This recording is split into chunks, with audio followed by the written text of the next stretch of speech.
भाषा नाकाफी है जब हम उसका एक अलग सौंदर्य शास्त्र बनाते हैं, रूपवाद से उसको अलग करते हैं, तो दलितों की बात कहने के लिए जो अनुभवजन्य प्रामाणिकता के साथ बात कही जाएगी, ये रूपवाद की गढ़ी हुई भाषा नाकाफी है।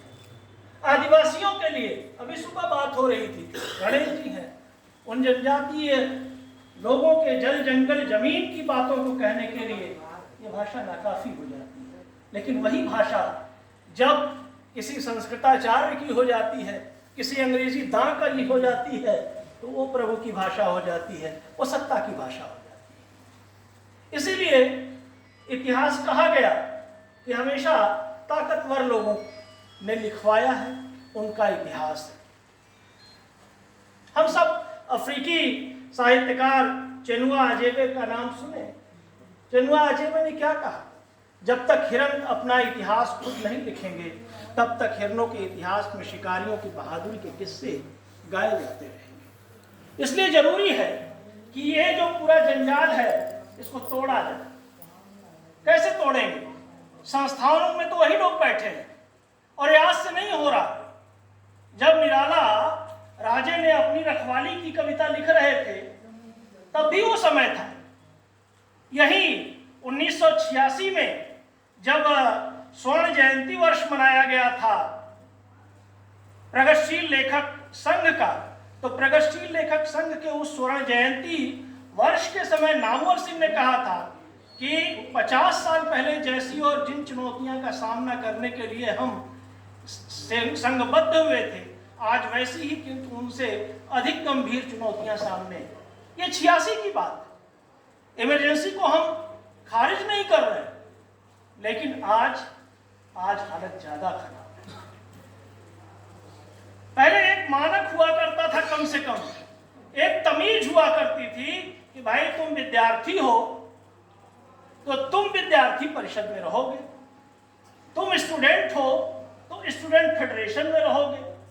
आज एक वाइस चांसलर अपने ही विश्वविद्यालय के ग्राउंड पर सत्ताधारी वर्ग के छात्र शाखा का शिविर लगवा रही हैं, और यही नहीं, उसका कार्ड भी बांट रही है। ये वाइस चांसलर, ये शिक्षण संस्थान है जो आपके साहित्यकारों को पैदा करते हैं। जो संस्थानों में बैठे हुए लोग हैं, वो बड़े होकर के वहां बैठते हैं। इसी शहर में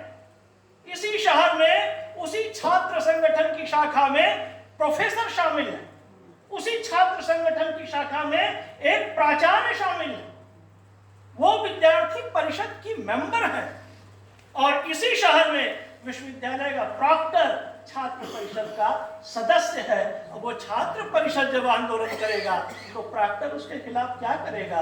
वही करेगा जो शिवमूर्ति जी ने कहा कि प्रभु आप पार्टी जरूर हो, हमको बताओ क्या फैसला है। तो ये स्थितियां ऐसी हैं कि पूरी कुएं में ही भांग पर डाल दी गई। बिल्कुल। सत्ता का जो चरित्र है, कभी महाभोज लिखा था मन्नू भंडारी कि जो जनता है उसका महाभोज ये दौर रहा हो। लेकिन आज कठिनतम स्थिति है। तमाम नाम है, वीरेंद्र जी ने नाम गिनाए, एक नाम छूट गया उनसे। इसी देश में एक लेखक को कहना पड़ा कि मेरे लेखकीय व्यक्तित्व की अब मृत्यु हो चुकी है। इसी दौर में, अभी और नहीं हुआ जी। एक आदमी मर गया, विकलांग आदमी, उसको मां से नहीं मिलने दिया, उसका नहीं मिल रहा है। रणेन जी ने बताया। कितने नाम गिनाए जाए? वो नाम थे कफील के, उसके कप्पन के, यार ये उमर खालिद का नाम भी है। आप, हमारा प्रधानमंत्री जाकर के जयपुर में कहता है कि टुकड़े टुकड़े गैंग, पुरस्कार वापसी गैंग। ये लेखक पुरस्कार वापसी गैंग है उनके लिए। तो जो संस्थान क्षरित हो चुके हैं, खत्म हो चुके हैं, उन संस्थानों से अब कोई उम्मीद नहीं बची। ले दे करके उम्मीद उन्हीं लोगों से बची है जो प्रगतिशील और जनवादी सोच के लोग हैं। और उन प्रगतिशील और जनवादी सोच के लोगों में हमेशा एक अनुशासन रहा है। अगर अनुशासन टूटा, 1957 के बाद टूटा अनुशासन, तो अनुशासन तो टूटते हैं लेकिन फिर बनाए जाते हैं। ऐसा नहीं है कि अनुशासन तोड़ने के लिए ही बनाए जाते हैं, मानने वाले उसको मानते भी हैं। आप रजनीगंधा नहीं खाएंगे तो क्या फर्क पड़ेगा, मर नहीं जाएंगे, मत खाइए, लोग आपको जानते हैं, आप रहने दीजिए। अगर संगठन ने एक फैसला लिया है तो उसका सम्मान करिए। नहीं लिया था फैसला, आप गए, जाते रहे, कोई बात नहीं, बहुत अच्छी बात आपने कही थी, वीडियो हमने भी देखा है, बहुत खुशी की बात। लेकिन अब अगर एक फैसला हुआ है तो उसका सम्मान करिए। और ये समय ऐसा है कि ये तय करना होगा कि आप किस ओर हैं, पार्टनर तुम्हारी पॉलिटिक्स क्या है। और जब ये बात आती है तो धूमिल की कविता याद आती है कि समन्वय झूठ है, सब सूर्य टूटेंगे वो उनके केंद्र फूटेंगे। और ये समय उस पूरे परिधि से नाभिक पे हमला करने का समय है। जब आप नाभिक पे परिधि से हमला करेंगे तो ऊर्जा निकलेगी।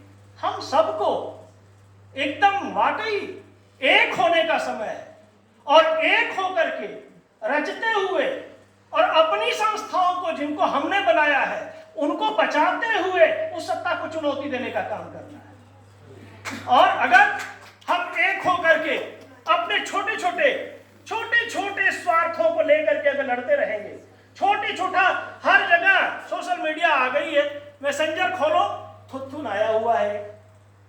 अरे रुक जाओ यार, मान जाओ, थोड़ा सा ठहर जाओ, स्वार्थ को परे कर दो। लड़ाई बड़ी है, उस बड़ी लड़ाई के लिए जो 2 कदम भी साथ चले, साथ लो, और उसको साथ लेकर के एक यूनिटी के साथ उस सत्ता को चुनौती दो। जरूरत इसकी है। उत्तर प्रदेश ने दी चुनौती, अब की बार 400 पार का नारा उत्तर प्रदेश ने रोका, और जहां वही सब कुछ हुआ था अयोध्या में और वहां की सीट हार गई, तो दी जा सकती है चुनौती। ऐसा नहीं है कि कोई इतना बड़ा है कि वो हराया नहीं जा सकता है, हराया जा सकता है। एकता में जब हमारी शक्ति केंद्रीबद्ध होगी तो हम हरा सकते हैं। इसलिए जो संस्थाएं क्षरित हो गई, जो टूट गई, जिस साहित्य अकादमी ने नहीं मनाया कलबुर्गी का जो विरोध हुआ, वो सब चीजें अब पीछे गई। आगे क्या करना है? हमारे सामने तो 27 है, हमारे सामने तो 29 है। हम उसके बारे में सोचें, और वो तभी संभव है जब हम एक होकर के इन संस्थाओं को क्षरित करने वाले लोगों के लिए एक ऐसा साहित्य रचें या अपनी एक ऐसी यूनिटी बनाएं कि इस सत्ता को हम बेदखल करें और एक जनतांत्रिक जनवादी सत्ता हम अपने देश में फिर से स्थापित कर सकें। धन्यवाद।